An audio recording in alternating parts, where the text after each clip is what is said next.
Bom, e o nosso estudo de hoje vai ser Ezequiel no capítulo 12, tá certo? E nós vamos estudar o que diz esse capítulo, tá bom? E esse capítulo, Ezequiel, como sempre, ele tinha várias formas de entregar as profecias que Deus mandava para ele, né? Com palavras. Muitas vezes ele profetizou com palavras para os homens. Muitas vezes ele teve visões proféticas, que foi a do capítulo 1, aquela visão espetacular, que depois foi escrito. E outra forma era a profecia teatral. Ele fazia um teatro, e com esse teatro ele passava para as pessoas o recado que Deus estava querendo mandar para eles. Vocês se lembram daquela vez que ele pegou um tijolo, que nós estudamos, ele pega um tijolo, desenha a cidade de Jerusalém, cerca com vários pauzinhos e se deita em cima do braço. Ele não falou nada, ele estava sem poder, estava com a língua colada no céu da boca, não podia falar, mas todo mundo entendeu a mensagem. E aqui também Ezequiel vai fazer uma pregação dessa forma, uma pregação teatral. Então vamos fazer a primeira leitura. Abram aí Ezequiel capítulo 12. Nós vamos ficar só no capítulo 12 hoje.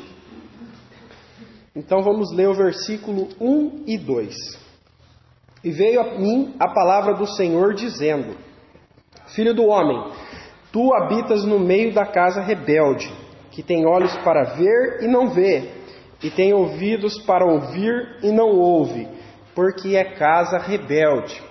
Só para a gente entrar no clima dessa casa rebelde, é somente o reino de Israel, somente o reino do sul, porque o reino do norte já tinha sido levado cativo pelo Império Assírio. Então é só o reino do sul, que eram formados somente por duas tribos, Judá e Benjamim. Tá? Só esse povo. Principalmente o contexto todo aqui está falando de Jerusalém, da cidade de Jerusalém. E Deus fala para Ezequiel: olha, você que habita no meio da casa rebelde. Deus está falando que o povo, o reino de Israel, né, é uma casa rebelde. São o povo de Deus, são os escolhidos de Deus, mas são rebeldes. Para quem não sabe, a rebeldia maior aqui, que mais reinava no tempo de Ezequiel, o que levou a esse castigo que nós vamos ver aqui, é a idolatria, né? Entre tantos pecados, mas o mais importante aqui, o que Ezequiel mais explica aqui, mais condena aqui, que Deus mais condena nesse livro, é a idolatria. Muito bem. Então a casa rebelde continua rebelde. Dos capítulos 1 a 11, nós vimos tantas profecias pesadas sobre a casa de Israel. Deus jurando, Deus prometendo que ia castigar o povo duramente. Que eles iam passar fome, porque Nabucodonosor ia cercar a cidade de Jerusalém. Que eles iam sofrer, ser perseguidos e quase todos mortos. Poucos escapariam. Mas mesmo assim, eles continuam rebeldes, continuam desacreditando. E parece que esse capítulo 12 nós podemos fazer um puxadinho, quem teve aqui ontem, do pastor Natalino, da pregação dele de ontem. É um puxadinho. O teu pecado vai te achar, não foi isso? O título de ontem? O teu pecado vai te achar. O pecado do povo, Deus prometeu que julgaria. Profetas mentirosos vieram dizendo: não, o cativeiro não vai durar tanto, vai ser 1 ano, 2 anos. Mas Deus prometeu e falou através do profeta Jeremias que seriam 70 anos. 70 anos. E veio Ezequiel pregando, dizendo que o povo sofreria horrores lá em Jerusalém, na cidade cercada. Mas o povo preferiu dar ouvido aos profetas falsos e mentirosos. mas teu pecado vai te achar. Ele vai te achar. Então, como nós ouvimos aqui na pregação do pastor ontem, o teu pecado vai te achar. É melhor você se arrepender e dar uma meia volta, fazer a conversão agora, do que ficar tentando tapar o sol com a peneira. Mais cedo ou mais tarde, teu pecado vai te encontrar. Então é melhor você entregar esse pecado para Deus, falar, olha, realmente eu estou com essa falha, e realmente eu preciso mudar, e se arrepender e se converter desse pecado, do que esperar ele te encontrar. E é o caso aqui do capítulo 12 de Ezequiel. Vai os encontrar. Segunda leitura, versículos 3 e 4. Tu, pois, ó filho do homem, prepara a mobília para mudares de país, e de dia muda de lugar à vista deles, e do teu lugar mudarás para outro lugar à vista deles. Bem pode ser que reparem nisso, ainda que eles são casa rebelde. À vista deles, pois, tirarás para fora de dia os teus trastes, como para mudança. Então tu sairás de tarde à vista deles, como quem sai mudando de lugar. Então, Deus manda Ezequiel fazer esse teatro, essa pregação teatral. Você vai pegar a sua mobília, você vai pegar os seus pertences da sua casa, os seus móveis, a sua roupa, toda a sua mudança, e vai mudar, tá? E vai mudar à vista deles. Eles têm que ver você fazendo essa mudança. Entende? Ele estava cativo lá na Babilônia. Estava aprisionado lá. Então, ele já tinha, uma graça maravilhosa de ter uma casa estando no cativo. Isso já era uma graça maravilhosa. E isso era um dom de poucas pessoas naquela época. A maioria estava, vamos dizer, em cômodos com muitas pessoas morando dentro que estavam escravizados para trabalho. Tá? Tinha uma cobertura simplesmente para poder ficar, para não morrer. Mas estava ali escravo. Ezequiel tinha essa benfeitoria aqui, ó. Ele tinha uma casa para ele. E Deus manda mudar. E qualquer um que estivesse lá ia falar, esse Ezequiel é louco da cabeça, é doido. Deram uma casa para ele aqui no cativeiro e ele vai mudar. Né? Então eles entenderiam através disso. Tá certo? E é para ele levar a bagagem nas costas. Sempre a mudança era feita através de animais. Mulas, jumento, colocava nas costas do animal e o animal levava. Mas aqui Deus mandou ele colocar sobre ele. Por quê? É o peso que Israel vai levar. Por causa dos pecados. Então eles vão falar, puxa, ele não colocou nas costas do animal, colocou nas próprias costas.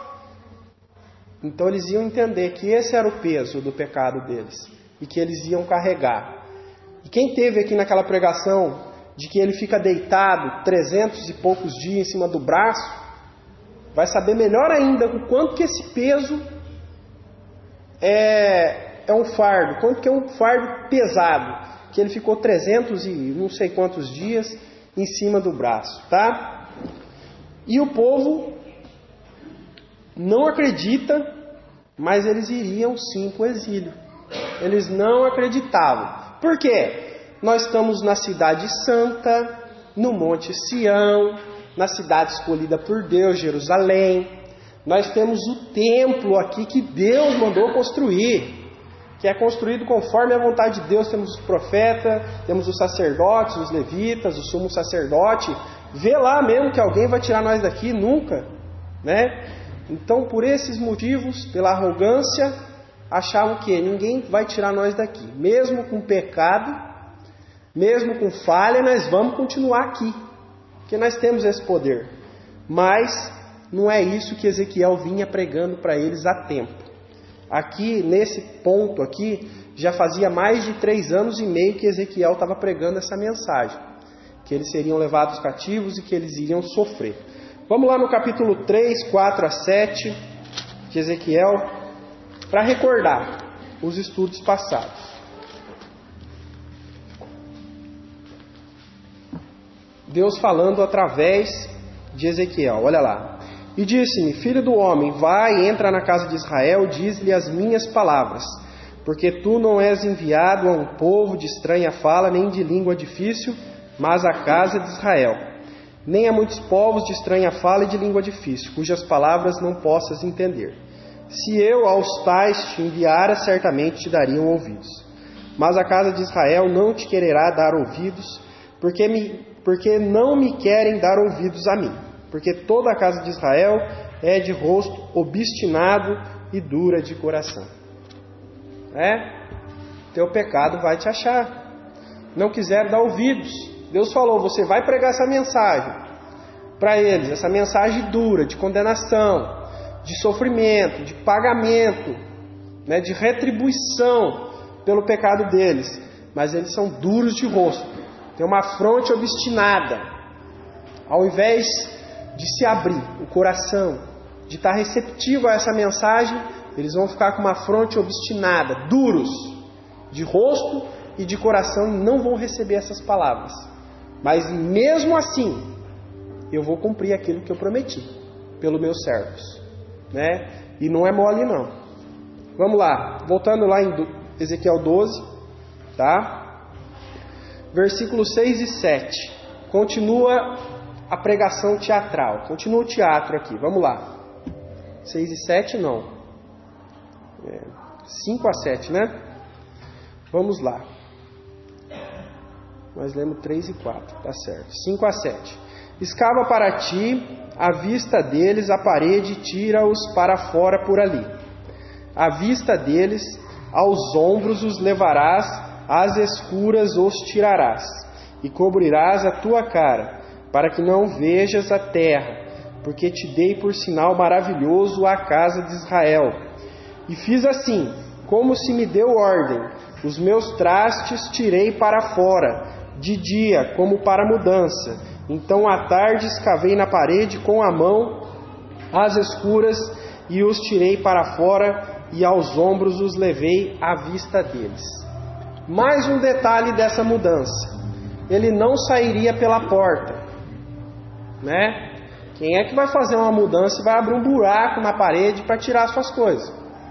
Não tem lógica. Tendo uma porta, o que isso quer dizer? Quer dizer duas coisas,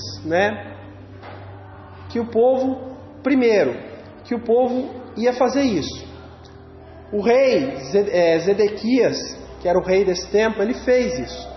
Ele abriu um buraco na parede para fugir, Quando Israel estava cercado, para salvar a própria vida. Isso já é uma pregação profética disso. E em segundo lugar, e mais importante, isso representa a glória de Deus sendo tirada do templo e da cidade. Então, esse é o sentido de ser tirado, de ser feito um buraco na parede para que saia. A glória de Deus foi tirada. E o rei Zedequias também escaparia por um buraco na parede. Porque o rei Zedequias aqui era um rei falso. Ele não era um rei da linhagem de Davi, E também o rei Joaquim ainda estava vivo. Então ele não tinha direito àquele trono. Deus está julgando tudo isso, Existem os usurpadores, pessoas que querem pegar um cargo para eles que não pertence a eles. Querem roubar uma coisa que não é deles. Foi isso que fez.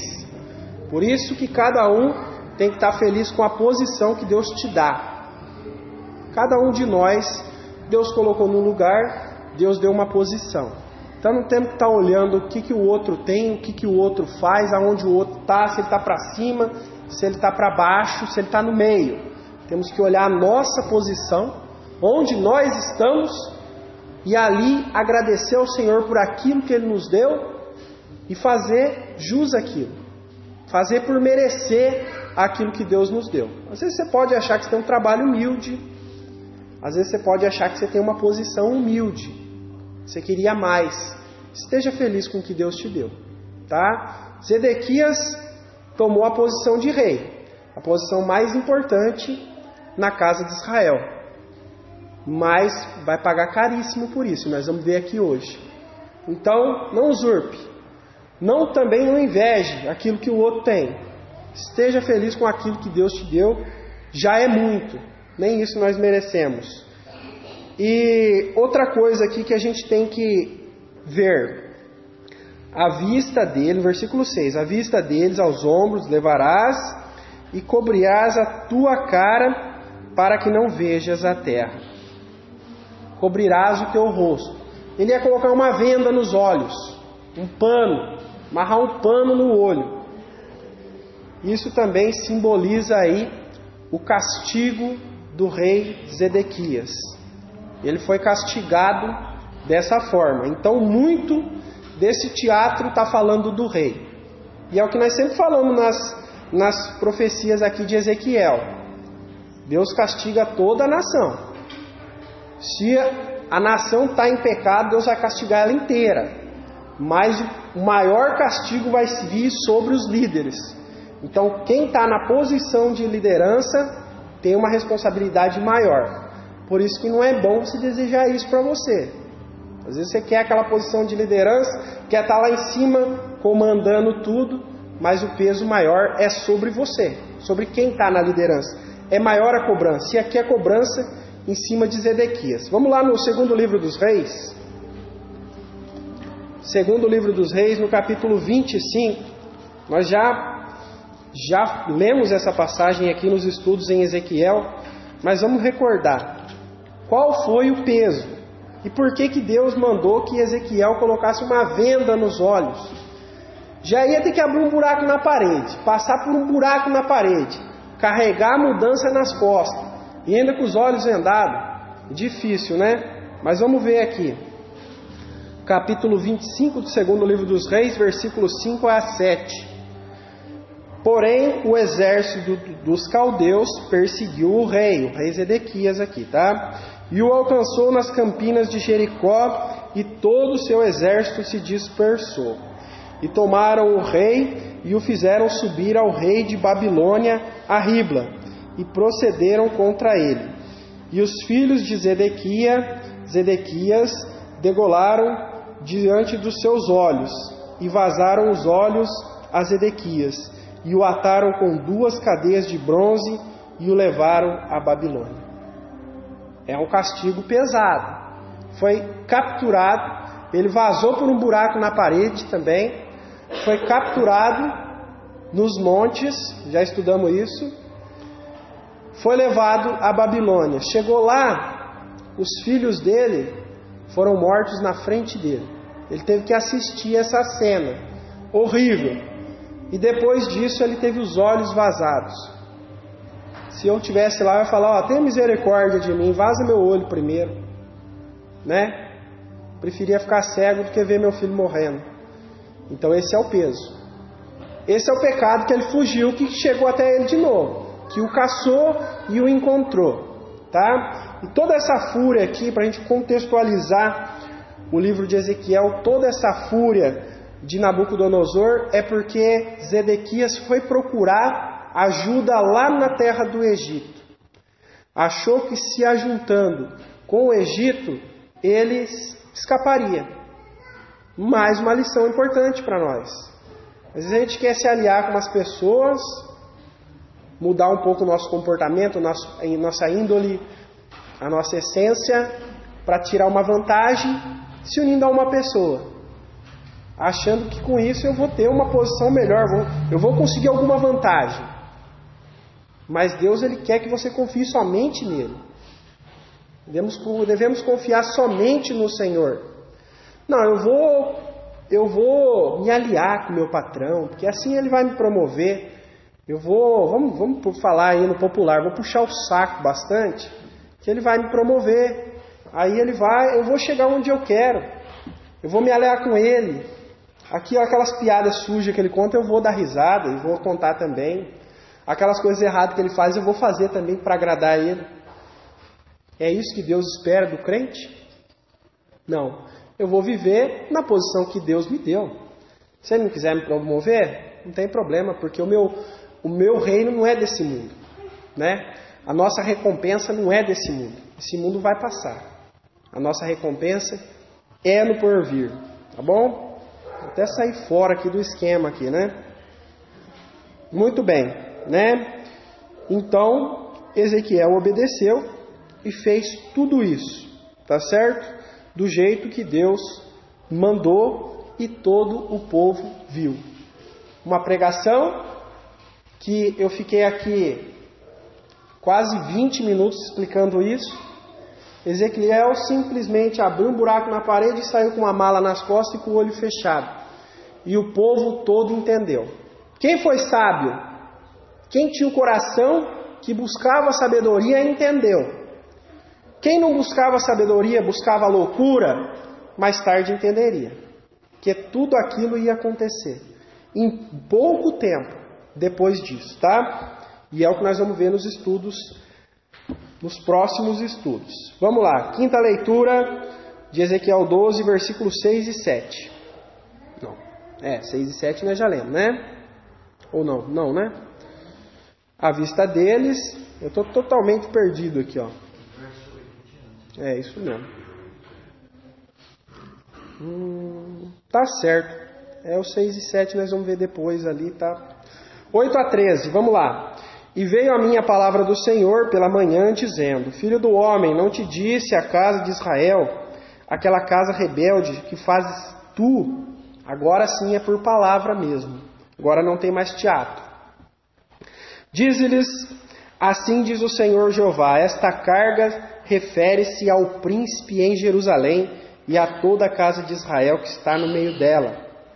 Dize, eu sou o vosso maravilhoso sinal, assim como eu fiz, assim se lhes fará a eles.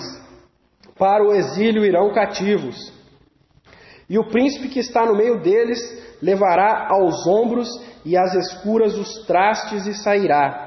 A parede escavarão para os tirarem por ela. O seu rosto cobrirá, para que com seus olhos não veja a terra. Também estenderei a minha rede sobre ele e será apanhado no meu laço. E o levarei à Babilônia, a terra dos caldeus, mas não haverá, ainda que ali morrerá. Perceberam que tudo que eu falei aqui está escrito aqui? Tudo que eu falei está escrito, eu não precisava ter falado tudo isso, né? Mas eu quis aproveitar aqui para fazer dar um ensinamento fora dos ensinamentos bíblicos. Um ensinamento importante. Eu falei tudo o que eu falei, tá? E ninguém me questionou se isso era verdade mesmo. Poderia estar contando um monte de mentiras aqui. Todo mundo concordou comigo, tá certo? Vocês concordaram que eu estava falando de Zedequias, que era ele que ia levar o peso, que ele ia sair por um buraco, que ele ia ficar cego, que ele ia ser capturado e tal. Todo mundo concordou comigo. Eu podia estar falando mentiras. Mas aqui, nessa leitura de 8 a 13, se confirmou tudo que eu falei. A própria Bíblia se confirmou. E hoje em dia, tem muita gente que está vivendo no erro, na heresia, no engano, por causa disso. Porque ouvem os pregadores e não vai procurar se é isso mesmo que a Bíblia está dizendo. Hoje tem tantos pregadores, no YouTube mesmo a gente vê centenas e centenas e centenas de pregadores, né? E o povo escuta tudo que eles falam, mas ninguém vai na Bíblia. E a Bíblia, ela mesma se interpreta, ela mesma dá o sentido que o texto quer dar. Às vezes você vai ter que procurar muito, talvez você vai ter que ler muito para chegar lá, mas a própria Bíblia se interpreta. Então tudo isso que eu fiz aqui foi para provar para vocês que o pregador não é nada. O pregador é zero. O pregador não tem valor nenhum. Tudo que eu falei aqui, a própria Bíblia fala, né?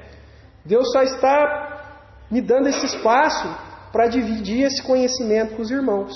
Mas eu não sou nada. Quem vale é a Bíblia. Por isso que a gente não deve dar valor em pregador. O fulano prega bem, o outro prega melhor, o outro prega ruim. Eu gosto daquele lá. Nenhum pregador é nada.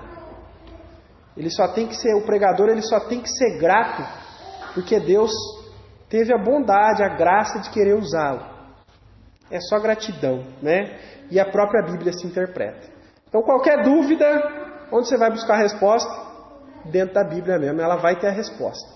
Talvez você vai precisar da ajuda dos irmãos, talvez você vai passar muito tempo estudando, mas a resposta está ali.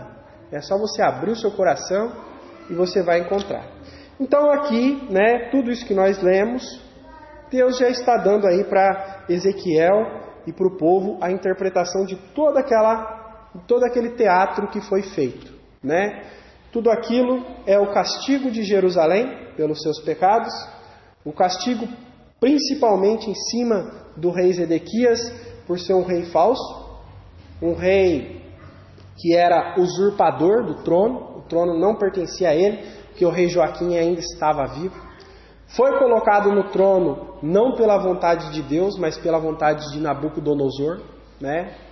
Que muitas pessoas também querem chegar por outros caminhos. O caminho certo é aquele que Deus traça para você, né? E tudo isso caiu sobre Zedequias e sobre Jerusalém. Um castigo muito grande. Muito bem, vamos lá. Versículos 14 a 16. E todos os que estiverem ao redor dele para seu socorro, e a todas as suas tropas, espalharei a todos os ventos e desembaiarei a espada atrás deles. Assim saberão que eu sou o Senhor, quando eu os dispersar entre as nações e os espalhar pelas terras. Até onde que eu vou ler?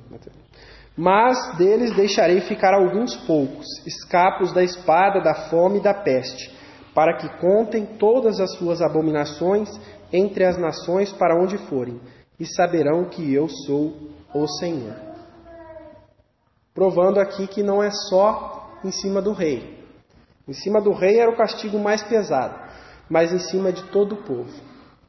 O pecado deles os encontrou. Então, não adianta viver na rebeldia. Você só está amontoando brasa na sua cabeça aí. Você só está colocando carga para você levar. Não vale a pena. Você sabe que está errado, converte, muda, vira o disco, porque no final vai dar errado. Tá? Não pense que só um vai pagar. É por causa do fulano que eu faço isso.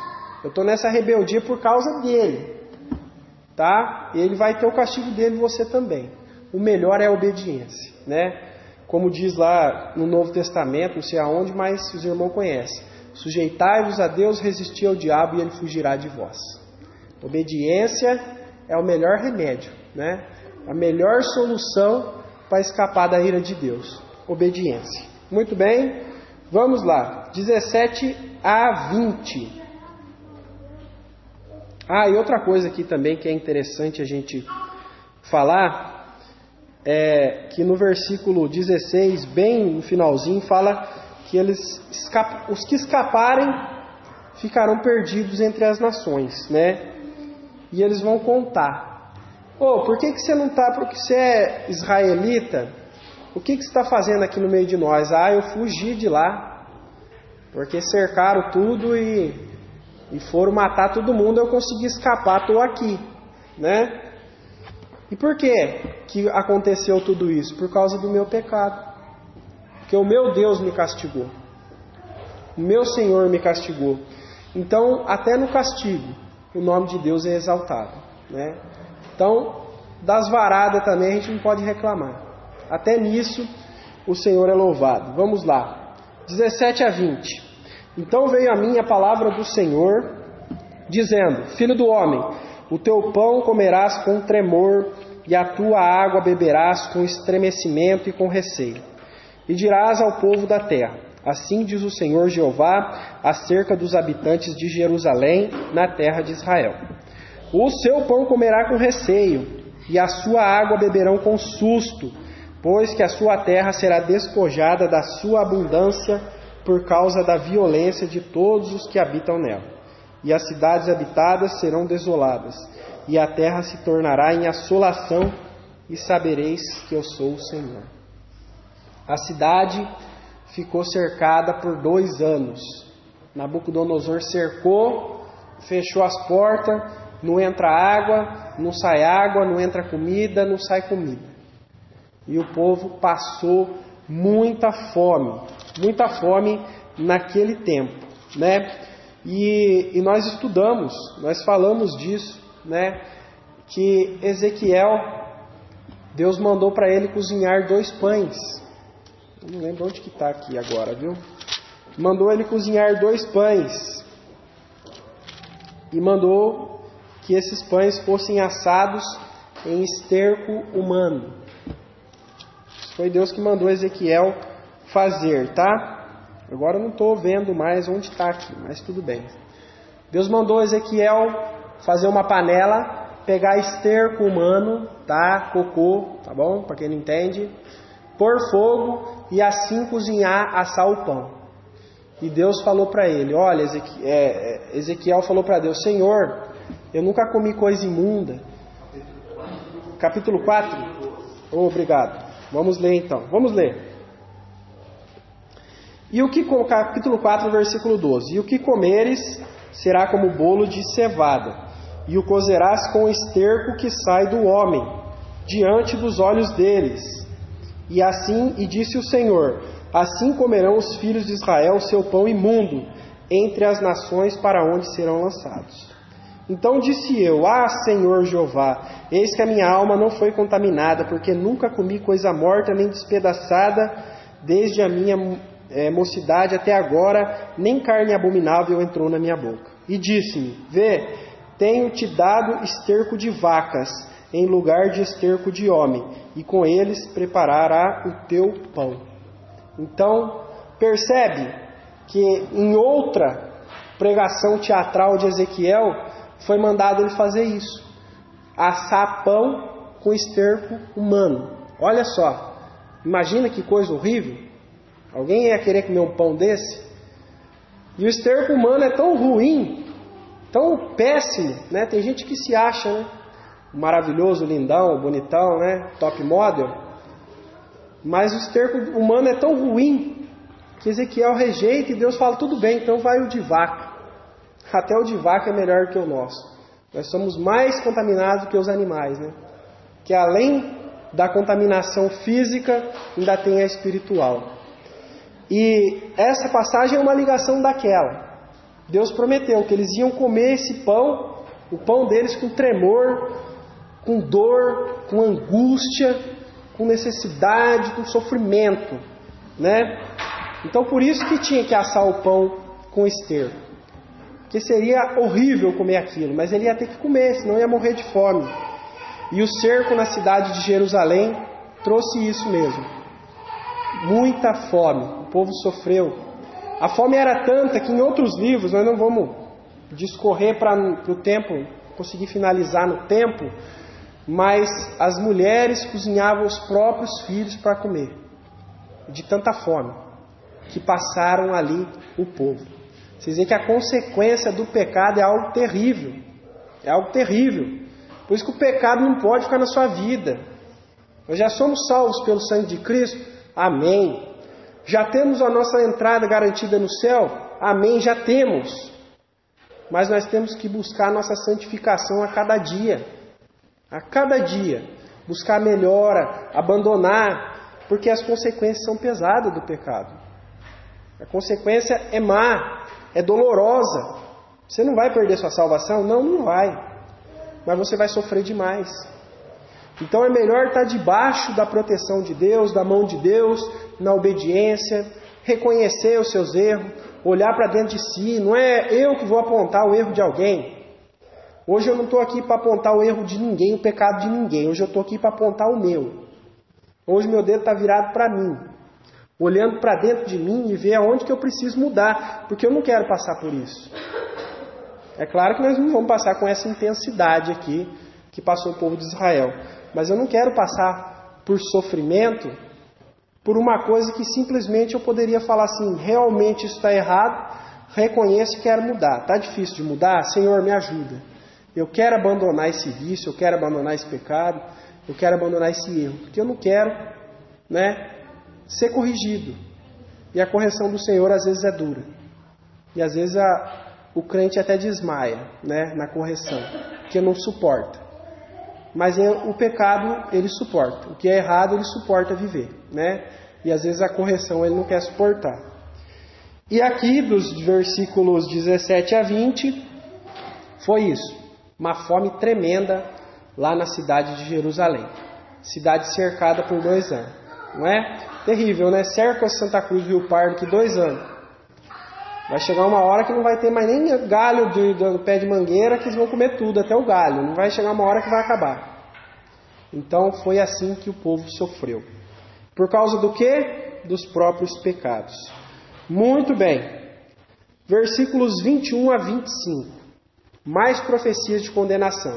Até agora nós vimos que o teatro apontava para o rei Zedequias, para os moradores de Jerusalém. Tá? Agora nós vemos que quem estava cativo na Babilônia estava com uma vantagem tremenda, né? Se eu estivesse lá, eu ia falar, olha, eu perdi minha terra, perdi de estar no meu templo, adorando meu Deus, no templo que Ele mandou construir, não posso mais prestar o sacrifício que a lei manda, não posso mais estar na cidade santa, na cidade amada, mas pelo menos cativo aqui na Babilônia eu não vou passar por isso, né? Então, o mal, menos mal do que estar lá, né? Então a profecia contra o rei, profecia contra o povo. E agora a profecia que é contra os falsos profetas. Esse profeta que enganou o povo, dizendo, nada disso vai acontecer. Não vai ter 70 anos de cativeiro, Babilônia não vai destruir a cidade, não vai acontecer nada disso não, crê em mim, né? Irmão, Deus está falando aqui no meu ouvido, vocês já viram isso? Irmão, Deus falou aqui no meu ouvido, esta noite eu tive um sonho, e Deus falou para mim que a tua sorte vai mudar, e o teu mundo vai se transformar, e tudo vai mudar. Né?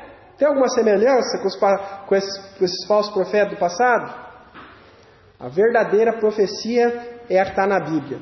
A verdadeira revelação é a que está nas Escrituras. Passou disso, é gogó. Foge disso. É mentira. E vocês vão ver como é que Deus age com esses mentirosos. Ele deixa.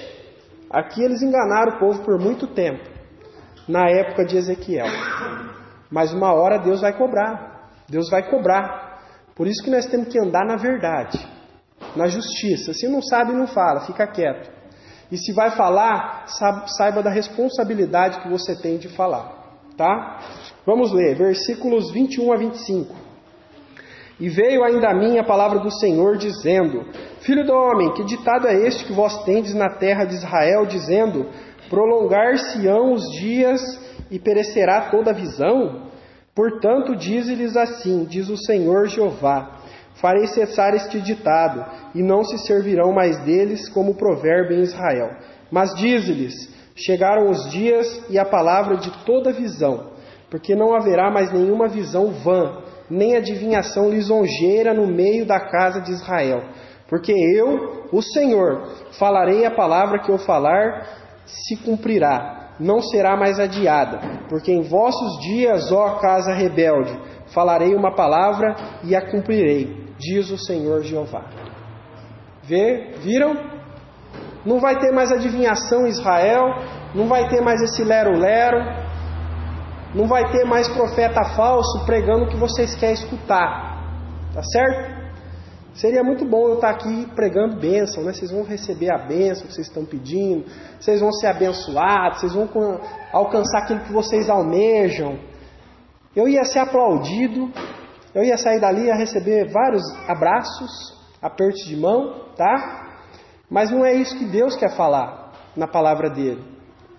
Deus ele quer falar na palavra dele que a obediência é muito melhor. A obediência é muito melhor do que um carro zero. A obediência é muito melhor do que uma casa lá no bosque.